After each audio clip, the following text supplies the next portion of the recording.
우리 옆에 있는 분에게 인사하겠습니다. 언제나 감사합시다. 언제나 감사합시다. 오늘은 맥주 감사 주일을 맞이하여 지난 6개월 동안 우리의 삶을 돌아보며 우리에게 베풀어 주신 하나님의 은혜에 감사하는 시간입니다. 또한 남은 6개월을 기대하고 소망하며 이 남은 6개월 속에서도 우리 하나님의 풍성한 은혜와 축복이 있기를 기대하고 또 감사하며 나아가는 이 예배의 시간입니다. 바라옵기는 우리 원당교회의 모든 성도님들의 삶과 가정 가운데 언제나 감사가 흘러넘치는 주님의 놀라운 은혜와 축복이 있기를 간절히 기도합니다. 그러나 오늘날의 세상은 우리에게 뭐라고 이야기합니까? 감사라는 이 말보단 언제나 부족하다라는 이러한 말을 하게 되는 것 같습니다. 꼭 이것이 있어야 하고 이것만 있으면 행복할 것처럼 세상은 우리에게 말합니다. 다른 사람에게 있는 것이 내 삶에는 없을 때 그것은 불행한 삶이라고 우리는 말합니다.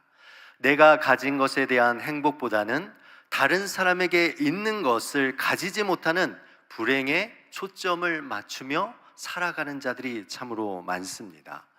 이러한 세상 속에서 이러한 개인에게 정말 엄청난 충격을 줄 수 있는 가장 강력하고 확실한 것이 필요한 것 같습니다. 저는 오늘 여러분에게 훨씬 우리의 삶 속에 우리의 삶을 깨우고 또한 우리의 삶의 풍요로움을 주는 두 가지 방법을 여러분에게 소개하고 싶습니다. 첫 번째는 심장호흡과 감사입니다. 여러분, 심장호흡이라는 거 들어보셨습니까? 우리가 하트메스 연구소에서 삶의 행복과 건강 그리고 스트레스 관리에서 심장호흡을 하는 것이 중요하다라고 말하였습니다. 심장호흡은 무엇이냐면 그냥 우리가 일상적으로 호흡하는 것이 아니라 내 심장을 느끼고 호흡하는 거예요. 그러니까 숨을 들여 마실 때 나의 심장을 통과하는 것처럼 들여 마시고, 그리고 내 보낼 때 어떻게 해요? 내 심장을 통과시켜서 숨을 내보내는 것, 이것이 심장호흡이다라고 말합니다. 그런데 더욱 중요한 것이 있는데 그것이 감사입니다. 감사는 뇌과학자들의 연구에 따르면요, 감사하기 시작하면 내 신경 회로가 새롭게 만들어지고 강화될 뿐만 아니라 행복 호르몬인 도파민과 세로토닌의 분비가 촉진되어서 행복감이 증진되고 스트레스가 완화된다라고 말합니다. 그래서 감사하기 시작하면 뇌가 바뀐다는 거예요. 감사하기 시작하면 우리의 삶의 방향성이 바뀐다라고 말합니다. 그래서 뇌과학자들은 무엇까지 밝혀냈냐면 감사하는 뇌가 따로 있고 불평하는 뇌가 따로 있다라고 과학적으로 입증해냈어요. 여러분들 생각할 때 나의 뇌가 감사하는 뇌입니까? 아니면 불평하는 뇌입니까? 여러분 볼 수가 없으니까 스스로 생각해 보시면 될 것 같습니다. 근데 여기에 이 심장호흡과 감사라는 것을 두 개를 합쳐서 감사호흡법이 있는데요, 나에게 주어진 감사의 제목들을 생각하면서 심장호흡법을 같이 하면 훨씬 더 건강과 그리고 삶의 그 유익이 크다라는 것을 과학적으로 증명하였습니다. 여러분, 감사호흡이 아무것도 아닌 것이 아니라 여러분의 일상 속에서, 여러분의 삶 속에서 한번 실천해 보시면 너무 좋을 것 같습니다. 설교 시간이기에 이런 것을 길게 하는 건 아니지만 그래도 한 번 정도 지금 생각하고 따라 있으면 좋겠습니다. 여러분, 감사할 제목 한 가지만 생각해 보십시오. 지난 6개월 동안 나의 삶 속에서 감사했던 그 한 가지 생각하셨습니까? 자, 숨을 들여 마실 때 어떻게 해요?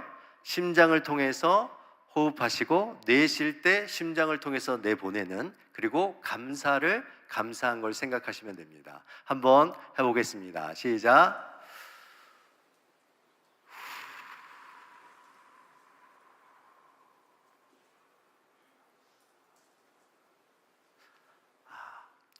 이것을 여러분 자주 하시면 돼요. 이게 감사 호흡법입니다. 여러분, 교회에 절기 중에 2번이나 있는 절기가 있습니다. 수많은 절기들이 교회에 달력에 있지만 절기 중에 감사의 절기는 몇 번입니까? 2번 있어요.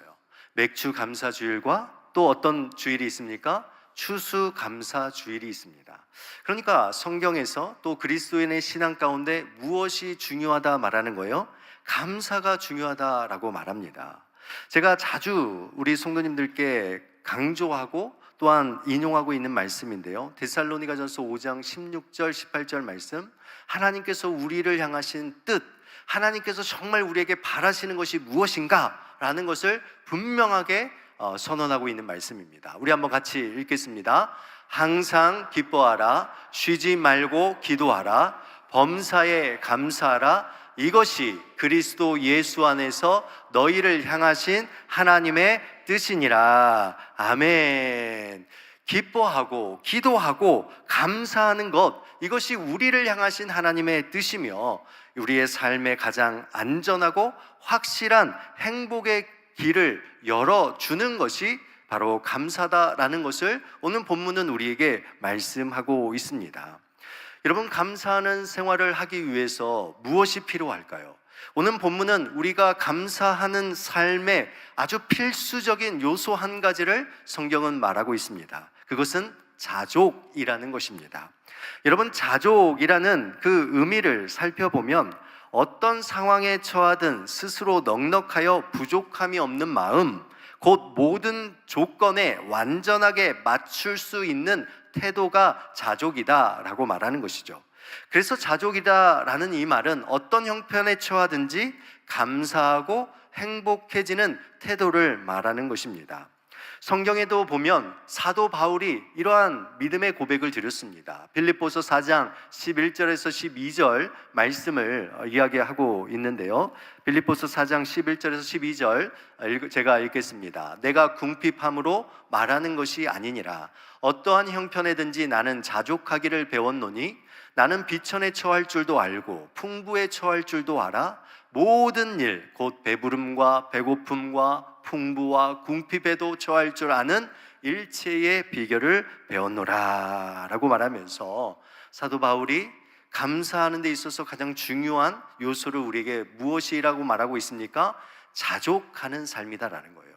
자족하는 삶이 있을 때 우리가 진정한 감사를 이룰 수 있다라는 것을 말하고, 자족이야말로 가장 안전하고 행복한 그러한 삶을 열어가는 아주 감사의 그 시작점이다라고 말하고 있습니다. 그런데 우리가 감사하는 삶의 이 필수적인 자족이라는 이러한 삶에 대해서 우리는 종종 오해하며 살아갈 때가 있다라는 것이죠. 성경이 말하는 진정한 자족의 의미가 무엇인지, 오늘 자족하는 삶이 구체적으로 어떤 삶을 의미하는지 함께 말씀을 통하여서 살펴보려고 합니다. 첫째로, 자족은 교만하지 않는 삶입니다. 한번 따라해 보겠습니다. 자족은 교만하지 않는 삶입니다. 네, 자족과 교만이라는 것이 상당히 왜 연관이 되나라고 생각할 수 있습니다. 여러분, 자족이란 이 말은 원래 그리스 로마 철학의 한 유파인 스토아 학파로부터 나온 단어인데요, 상황에 구애되지 않는 초월적인 자기 만족을 지칭할 때 사용되어진 단어가 자족입니다. 그러니까 이 스토아 학파에서 이야기하는 자족은 자기 스스로의 노력으로 얻는 자기 절제, 자기 만족의 태도를 말하는 것입니다. 여러분, 이렇게 세상에 근거한 이 자족의 개념을 우리가 자칫 오해하면 이것이 자기 교만의 모습으로 나타날 수 있다라는 것을 우리는 생각해 보아야 합니다. 오늘 본문 디모데전서 6장 3절에서 5절 말씀에 보면 거짓 교훈을 가르치며 바른 진리 곧 그리스도의 말씀과 경건에 관한 교훈을 따르지 않는 자들에 대한 이야기가 나오고 있습니다.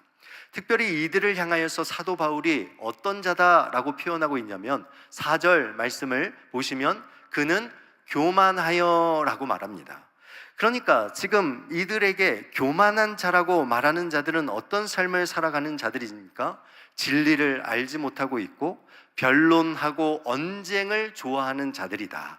그들의 삶에는요, 투기와 분쟁과 비방과 악한 생각이 나서 5절 말씀입니다. 5절 말씀도 누구든지 다른 교훈을 하며 바른 말 곧 우리 주 예수 그리스도의 5절 말씀 한번 보여주시면 6절 5절 말씀이 없습니까? 5절 말씀을 제가 한번 읽어보겠습니다. 5절 말씀에 보면 마음이 부패하여지고 진리를 잃어버려 경건을 이익의 방도로 생각하는 자들의 다툼이 일어나느니라 라고 말하고 있습니다. 사도 바울이 말하는 이들은 어떤 자들입니까? 그들은 스스로 자족하며 살아가는 자들입니다. 자기의 신앙과 자기가 가지고 있는 그 가르침에 대해서 만족하고 있으며 그러한 가르침을 다른 사람들에게 전하고 그것이 옳다라고 여기며 지금 교회 안에 있는 자들의 모습을 이야기를 하고 있습니다. 그런데 스스로 자족하는 인생의 삶을 살아가는데 그 공동체 안은 어떤 일이 일어납니까? 변론과 언쟁의 그러한 일들이 일어나고 또한 투기와 분쟁과 비방과 악한 생각들이 일어나게 되어지고 그곳에는 다툼이 끊이지 않는 이러한 일들이 일어나게 되어 있었다라는 것이죠. 그러니까 여러분, 자족한다라는 것이 하나님의 뜻과 다를 수 있다라는 것을 우리는 생각해 보아야 합니다. 자기 스스로 만족하고 자기 스스로 생각하는 어떤 신앙의 기준을 가지고 신앙생활하고 또한 하나님을 믿고 따라가는 것이 때로는 자기 교만의 모습일 수 있다는 것을 우리는 뭐 해야 된다는 거예요? 항상 조심해야 한다라는 것입니다. 사도 바울이 말하는 진정한 자족의 삶은 무엇입니까? 스스로 만족하며 이 정도면 됐다, 나는 이 정도의 신앙이면 됐다라는 이 교만한 삶을 내려놓고 그리스도의 말씀과 교훈을 따르는 삶이 진짜 자족이다라고 말합니다. 우리 디모데전서 6장 3절 말씀 한번 같이 읽겠습니다. 누구든지 다른 교훈을 하며 바른 말 곧 우리 주 예수 그리스도의 말씀과 경건에 관한 교훈을 따르지 아니하면, 이것을 반대로 생각해 보면 이들은 자족하였지만 뭐 했다는 거예요? 교만하였어요. 그 교만함으로 그들의 삶에 나타난 모습이 무엇이었습니까? 그들이 가르치고자 하는 것들은 열심히 가르쳤는데 결국 그들의 삶 속에 무엇이 없었어요? 우리 주 예수 그리스도의 말씀과 경건에 관한 교훈을 따르지 않는 이러한 일들이 있었다라는 거예요. 그러니까 진짜 자족의 모습은 무엇입니까? 내 스스로의 기준을 세우고 거기에서 만족하는 인생을 살아가는 것이 아니라 그리스도의 말씀, 하나님의 말씀 앞에 자신을 맞추어서 그 하나님의 말씀대로 순종하며 살아가는 것, 이것이 진정한 자족의 삶이다라고 말하고 있는 것이죠. 디모데전서 6장 6절 말씀을 보면 그러나 자족하는 마음이 있으면 경건은 큰 이익이 되느니라 라고 되어 있습니다. 여러분, 경건이다라는 것은 하나님과의 관계예요. 일상 속에서 누려지는 하나님과의 그 관계의 모든 것을 우리는 경건의 모습이다라고 칭합니다.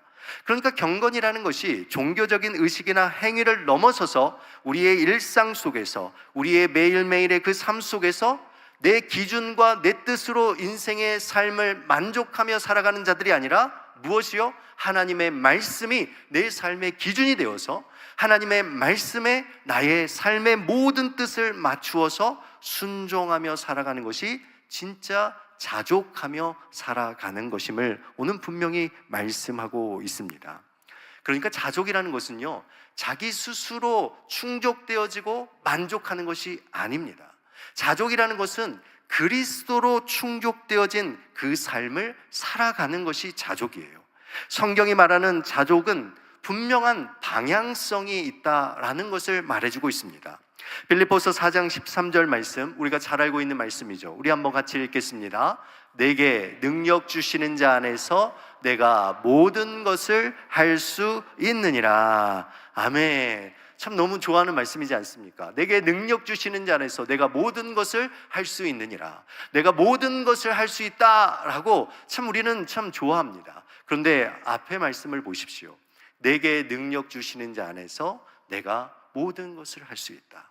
내가 스스로 노력해서 하는 인생이 아니라 누가 나의 삶을 채우신다라는 거요? 내게 능력 주시는 예수 그리스도, 내게 힘 주시는 예수 그리스도, 내게 은혜 주시는 그 예수 그리스도께서 나의 삶을 채우심을 통하여서 거기에서 뭐 한다는 거요? 만족하는 것, 거기에서 자족하는 그러한 삶이 진정한 자족의 삶이다라는 것을 말하고 있는 것입니다. 그러니까 모든 상황과 환경 속에서 누구 때문에 우리는 자족할 수 있는 거예요? 우리를 채우시는 예수 그리스도 때문에 우리는 자족하며 감사할 수 있는 거예요. 그래서 그리스도인들은, 성도들은 이러한 고백을 드릴 수 있는 거예요. 그리스도만으로 충분합니다. 그리스도만으로 충분합니다. 왜요? 이것이 자족이에요. 그리스도만으로 충분하다라는 이 삶이 우리 원당교회의 모든 성도들에게 있기를 주님의 이름으로 축원드립니다. 여러분, 두 번째, 자족은 내게 주신 삶에 감사하며 사는 삶입니다. 우리 한번 따라해 볼까요? 자족은 내게 주신 삶에 감사하며 사는 삶입니다.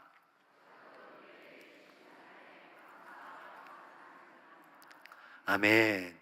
디모데전서 6장 7절과 8절 말씀 제가 한번 읽어보겠습니다. 우리가 세상에 아무것도 가지고 온 것이 없음에 또한 아무것도 가지고 가지 못하리니 우리가 먹을 것과 입을 것이 있은즉 족한 줄로 알 것이니라.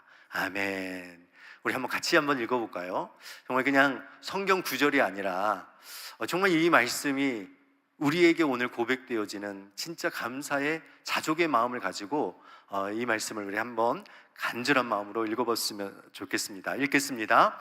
우리가 세상에 아무것도 가지고 온 것이 없음에 또한 아무것도 가지고 가지 못하리니 우리가 먹을 것과 입을 것이 있은즉 족한 줄로 알 것이니라. 아멘. 오늘 이 자리에 감사 못할 분이 계실까요? 있을까요? 없을까요? 없을 것 같습니다. 오늘 우리가 다 입고 또 먹을 것이 있는 그러한 삶을 살아가는 줄 믿습니다. 여러분, 감사하는 삶이란 환경과 상황에 따라 좌우되지 않는 것입니다. 감정의 기복에 따라 오르락내리락 하거나 내가 많이 가졌든지 적게 가졌든지에 결정되는 것이 감사의 삶이 아닙니다.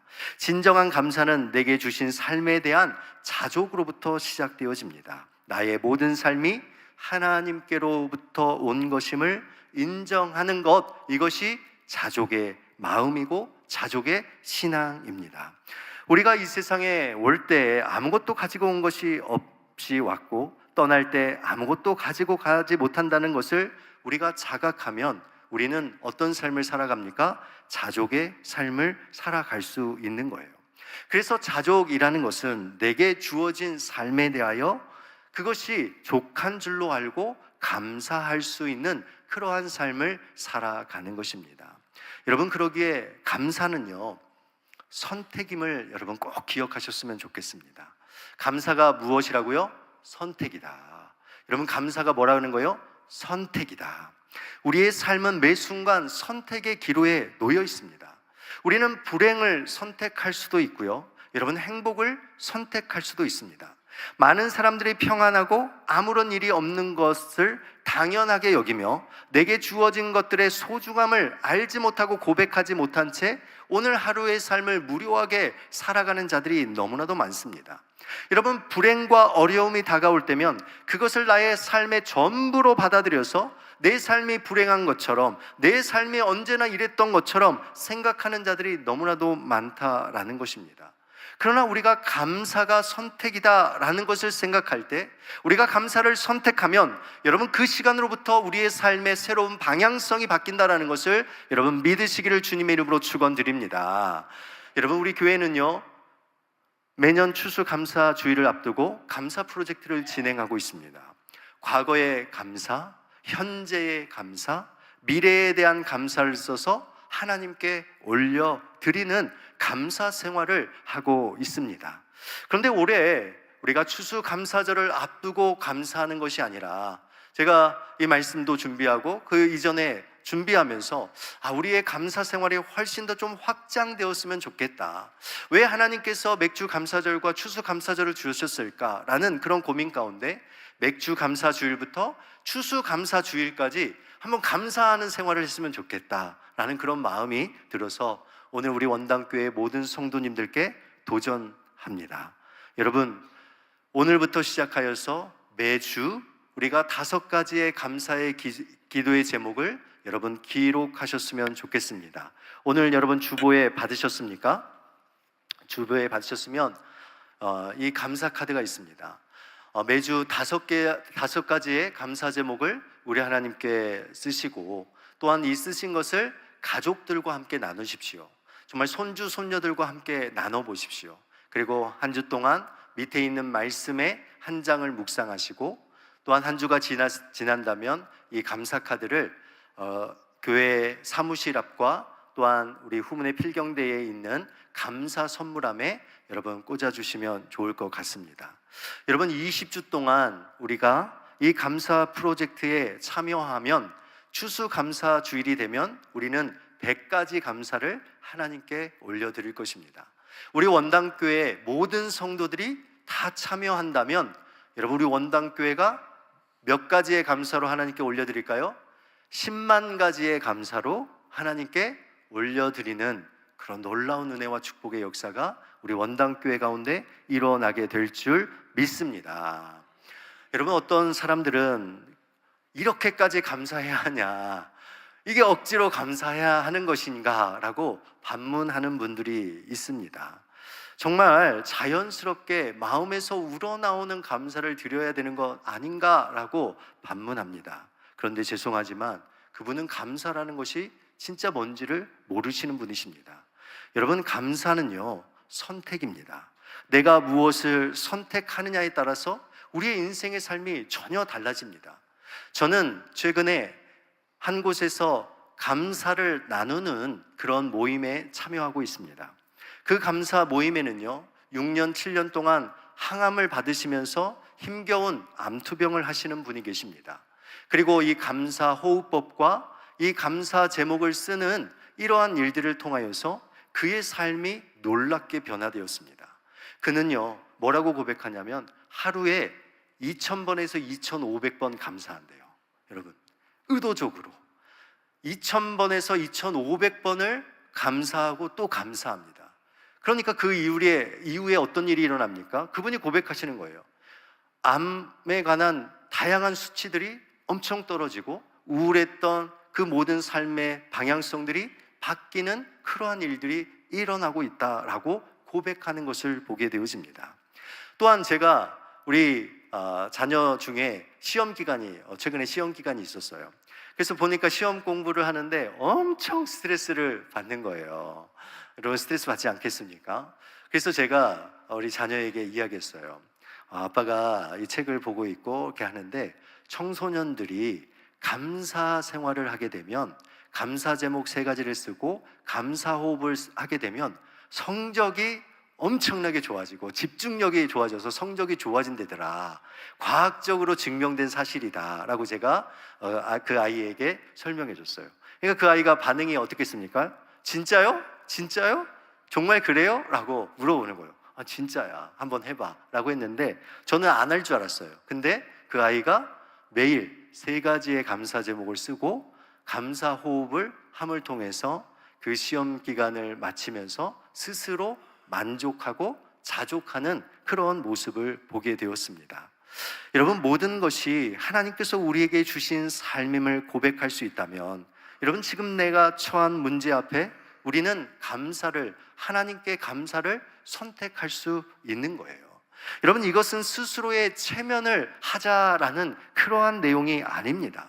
내 삶의 주인이 하나님이시기에 오늘 내게 최선의 것을 주신다라는 그 믿음의 고백을 갖는다면, 여러분, 우리는 모든 환경과 상황 속에서 무엇을 선택할 수 있습니까?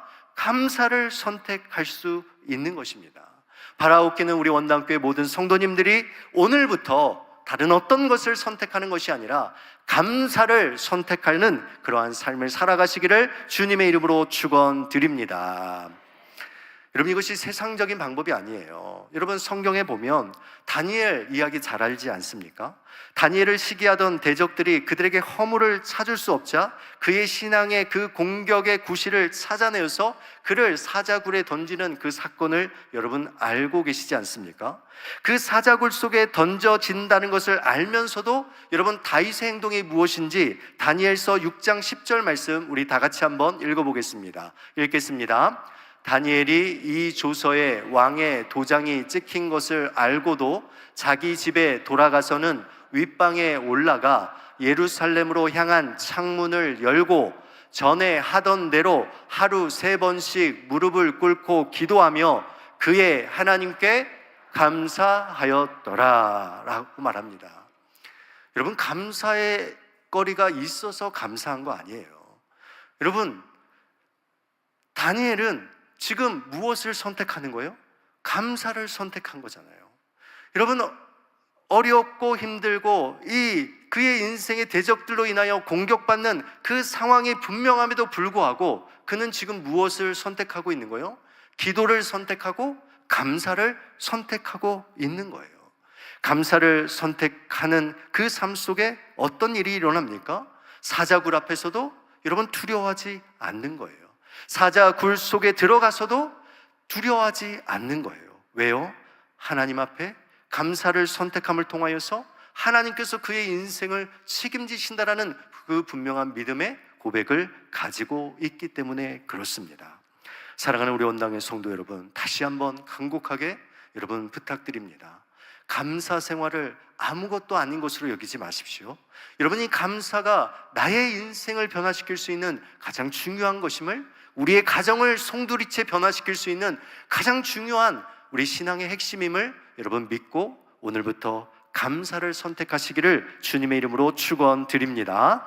세 번째로, 자족은 물질에 집착하지 않고 나누며 사는 삶입니다. 따라하겠습니다. 자족은 물질에 집착하지 않고 나누며 사는 삶입니다.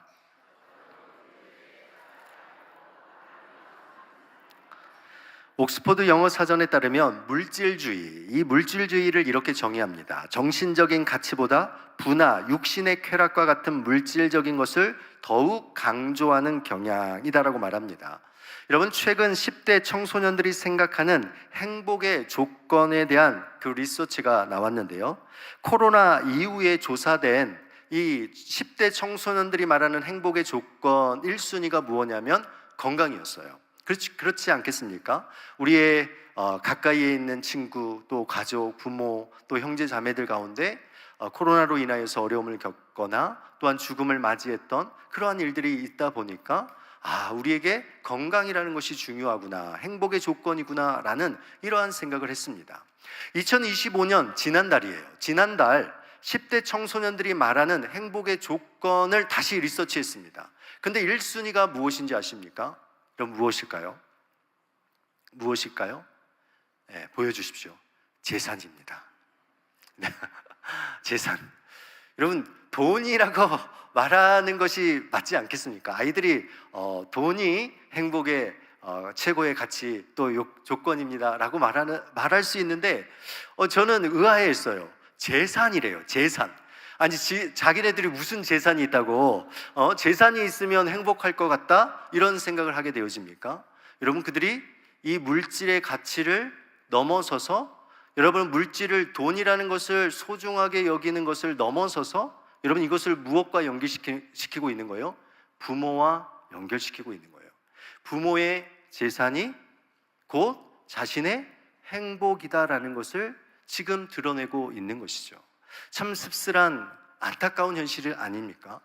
이 시대의 우리의 청소년들이 돈의, 물질의 가치관을 둘 뿐만 아니라 부모의 가지고 있는 그 재산에 그것 때문에 행복의 조건이 달라지고 있다는 것을 바라볼 때 참으로 우리가 얼마나 이 시대의 청소년들, 우리의 자녀들을 바르게 가르쳐야 하는가라는 것을 깨닫게 되어집니다.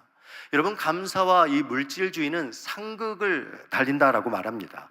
물질이 많으면 더 감사할 거라고 생각하지만 여러분, 물질에 자신의 최고의 가치를 두고 살아가는 그 삶은 행복이 아니라 불행이다라고 성경은 말합니다. 디모데전서 6장 9절에서 10절 우리 같이 한번 읽겠습니다. 부하려 하는 자들은 시험과 올무와 여러 가지 어리석고 해로운 욕심에 떨어지나니 곧 사람으로 파멸과 멸망에 빠지게 하는 것이라. 돈을 사랑함이 일만 악의 뿌리가 되나니 이것을 탐내는 자들은 미혹을 받아 믿음에서 떠나 많은 근심으로써 자기를 찔렀도다. 아멘. 물질을 최고로 가치로 여기며 소유하려는 이 강한 욕망을 가진 자들의 그 사람들의 삶의 그 결국이 무엇입니까? 행복입니까? 아니에요. 파멸이며 멸망에 빠진다라고 말합니다. 돈을 사랑하는 마음이 일만 악의 뿌리가 되어져서 그러한 사람들은 쉽게 미혹을 받으며 여러 근심으로 인하여서 자기의 삶과 가정을 파괴할 것임을 성경은 말하고 있습니다. 여러분, 바울이 돈 자체가 문제라거나 아니면 돈이 악의 유일한 뿌리다라고 말하는 것 아닙니다. 돈을 사랑하는 그 마음이 문제다라는 거예요. 돈을 최고의 가치로 여기며 살아가는 것이 문제다라고 말하는 것입니다. 마게도니아 왕국의 알렉산더 대왕이 남긴 3가지 유언에 대한 이야기가 있습니다. 첫 번째, 그의 마지막 유언은 무엇이냐면 자신의 관을 가장 아끼는 의사들이 직접 운구하게 한 것입니다. 이는 아무리 뛰어난 의사라도 죽음 앞에서는 무력하며 건강의 소중함을 알리기 위함이었습니다.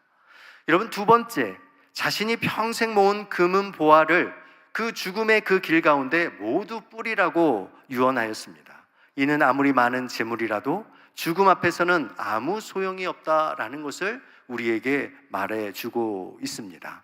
마지막 유언은 자신의 관에 2개의 구멍을 뚫어 자신의 2손이 관 밖으로 나오게 할 것이라고 유언하였습니다.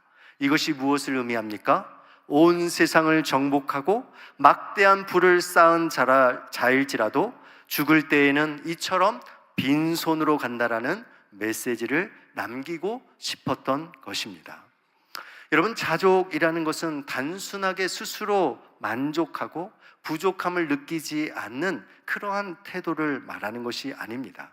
자족이란 물질에 집착하지 않는 것, 여기에서 멈춰서는 것이 아니라 자신에게 주어진, 하나님께서 내게 주어진 것을 나누며 살아가는 것, 이것이 진정한 자족의 삶입니다. 여러분, 내가 자족하고 있는가라는 것을 여러분 스스로 점검할 수 있는 방법은 내 물질과 내 시간을 누군가를 위해 나누고 있는가라는 것을 돌아보시면 됩니다. 사도 바울은 최종적으로 디모데전서 6장 17절에서 19절 말씀 속에서 이 자족의 모습이 어떠한 방향성으로 나아가야 되는지 우리에게 말해주고 있습니다. 내가 이 세대에서 부한 자들을 명하여 마음을 높이지 말고, 그러니까 디모데에게 말하는 거예요. 그의 아들 영적인 디모데에게 교회를 향하여서, 성도들을 향하여서 이렇게 말하라는 거예요. 네가 이 세대에서 부한 자들을 명하여 마음을 높이지 말고 교만하지 말라는 거예요. 정함이 없는 재물에 소망을 두지 말고 불확실한 이 재물에 소망을 두지 말라는 것입니다. 무엇에 우리가 마음을 둡니까? 오직 우리에게 모든 것을 후히 주사 누리게 하시는 하나님께 두며 선을 행하고 선한 사업을 많이 하라는 거예요. 열심히 일하라는 거예요. 사업도 하고 또한 큰 사업을 이루라는 것입니다. 그러고 나서 나누어 주기를 좋아하며 너그러운 자가 되게 하라. 이것이 장래에 자기를 위하여 좋은 터를 쌓아 참된 생명을 취하는 것이니라 라고 말씀합니다. 여러분, 자족의 삶이란 마음을 높이는 교만에 빠지지 않는 것이고, 여러분, 불확실한 재물에 소망을 두지 않는 것, 그리고 더 나아가서 우리 하나님께 소망을 두고 내게 주신 그 삶을 가지고 누군가에게 나눔의 삶을 실천하며 감사하는 것이 바로 진정한 자족의 모습임을 오늘 분명히 우리에게 말씀해 주고 있습니다. 사랑하는 우리 원당의 성도 여러분, 말씀을 맺겠습니다. 오늘 우리는 맥주 감사주의를 통하여서 감사와 자족에 대해서 우리는 생각해 보았습니다. 6개월을 지나면서 여러분 어떤 감사의 삶을 사셨습니까? 여러분, 이제 또 우리는 또 다른 6개월의 삶을 시작하고 있습니다.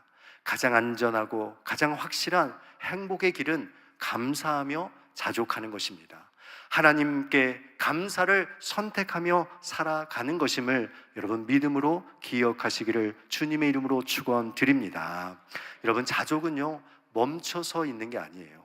자족은 안주하는 게 아닙니다. 자족은 끊임없는 변화를 추구하는 것이고, 나의 뜻과 나의 방향이 아닌 오직 그리스도를 향한 그 방향에 우리의 삶을 마치는 것입니다. 한 가지 이야기만 하고 오늘 본문을 마치겠습니다. 1966년 한국 의료 선교사로 오신 피터 패티슨 목사님의 인터뷰를 제가 읽은 적이 있습니다. 그가 한국 교회와 성도들에게 전하는 마지막 말이 이것입니다.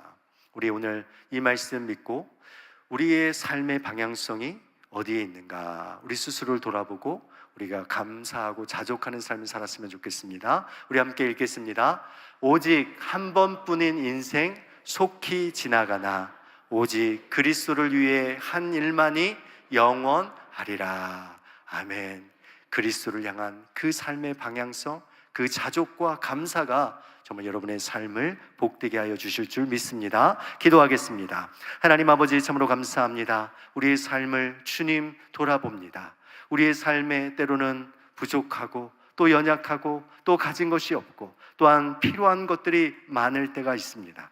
그러나 오늘 이 시간 자족의 마음을 우리가 돌아보게 하시고 이 자족의 삶을 통하여 하나님께 감사하는 인생을 살게 하시고, 하나님 오늘부터 감사를 선택함을 통하여서 우리의 삶과 우리의 가정과 우리의 자녀들, 우리의 원당교회의 삶의 방향성이 예수 그리스도를 향하는 놀라운 은혜와 축복의 방향성으로 나아갈 수 있도록 인도해 주시옵소서. 우리의 삶에 더 많은 것으로 감사하는 인생들이 되게 하여 주시옵소서. 예수 그리스도의 이름으로 기도드리옵나이다. 아멘.